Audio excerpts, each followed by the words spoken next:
Hi friends, welcome to blueberries kitchen.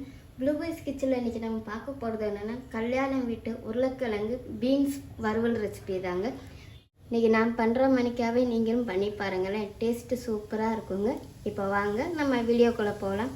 வீடியோக்குள்ளே போகிறதுக்கு முன்னாடி இப்போ தான் ப்ளூபெரிஸ் கிச்சனை முதல் முறையாக பார்க்குறீங்கன்னா மறக்காமல் சப்ஸ்கிரைப் பண்ணிக்கோங்க. பக்கத்தில் இருக்கிற பெல் ஐக்கானையும் ப்ரெஸ் பண்ணிக்கோங்க. அப்போனா தான் நான் புதுசாக வீடியோ போட்டால் என்னோடய வீடியோவோட நோட்டிஃபிகேஷன் உங்களுக்கு வரும், நீங்கள் மறக்காமல் பார்க்கலாம். இப்போ வாங்க நம்ம ரெசிபிக்குள்ளே போகலாம். இப்போ நமக்கு பேன் சூடாயிடுச்சுங்க. 2 டீஸ்பூன் அளவுக்கு எண்ணெய் ஊற்றிக்கலாம். நமக்கு இப்போ எண்ணெய் நல்லா சூடாகி வந்துச்சுங்க. 1/2 டீஸ்பூன் அளவுக்கு கடுகு, 1/4 டீஸ்பூன் அளவுக்கு ஜீரகம்,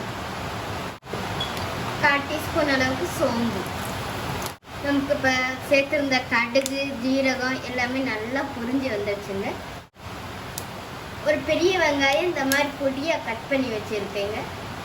பெரிய வெங்காயம்னால நான் 1 எடுத்திருக்கேன். மீடியம் சைஸ் வெங்காயமாக இருந்துச்சுன்னா நீங்கள் 2 எடுத்துக்கோங்க. கொஞ்சோண்டு கருவேப்பிலை, நான் ஒரு பச்சை மிளகாய் இந்த மாதிரி நிகழமாக கட் பண்ணி சேர்க்குறேங்க. 1 டீஸ்பூன் அளவுக்கு இஞ்சி பூண்டு பேஸ்ட்டு. இஞ்சி பூண்டு நீங்கள் ஃப்ரெஷ்ஷாக இடித்து போடனாலும் போடலாங்க, அது நம்ம விருப்பம் தான். இப்போ நம்ம வெங்காயத்தை ஒரு கண்ணாடி பத அளவுக்கு நல்லா வதக்கி எடுத்துக்கலாம்.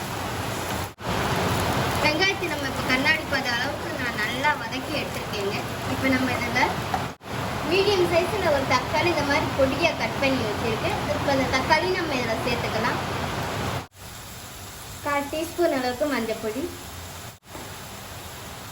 1/2 டீஸ்பூன் அளவுக்கு மிளகாய் பொடி, 1 டீஸ்பூன் அளவுக்கு மல்லிப்பொடி. கலருக்காக கொஞ்சம் காஷ்மீர் சில்லி பவுடர் நான் சேர்க்குறேங்க. இப்போ நம்ம இந்த உருளைக்கிழங்கு வறுவலுக்கு தேவையான அளவு உப்பு சேர்த்துக்கலாங்க. இப்போ அதை நல்லா மிக்ஸ் பண்ணி எடுத்துக்கலாங்க. மசாலாவோட பச்சை வாசனை போய் தக்காளியெல்லாம் நல்லா குலைவாக நமக்கு வெந்து வரணுங்க. பாருங்கள் ஃப்ரெண்ட்ஸ், நமக்கு இப்போ மசாலாவெல்லாம் நல்லா குக்காகி எண்ணெயெல்லாம் நல்லா தெளிஞ்சு வந்திருக்கு. இப்போ நம்ம இந்த ஸ்டேஜில்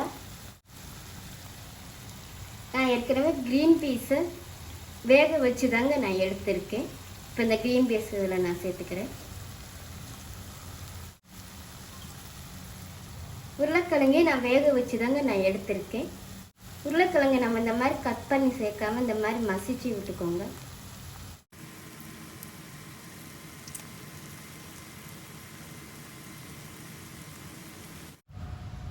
மாஷ் பண்ண உருளைக்கிழங்கு சேர்த்து நல்லா மிக்ஸ் பண்ணி கொடுத்துக்கலாங்க.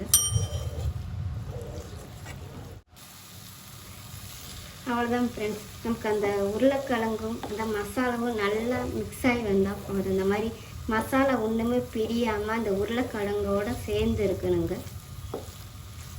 அவ்வளோதாங்க, இப்போ நம்மளோட கல்யாண வீட்டு உருளைக்கிழங்கு வறுவல் ரெடி ஆயிடுச்சு. இப்போ நம்ம அடுப்பை அமுத்திக்கலாம். அடுப்பை அமுத்துறதுக்கு முன்னாடி கொஞ்சமாக கரம் மசாலா தூவிக்கலாங்க.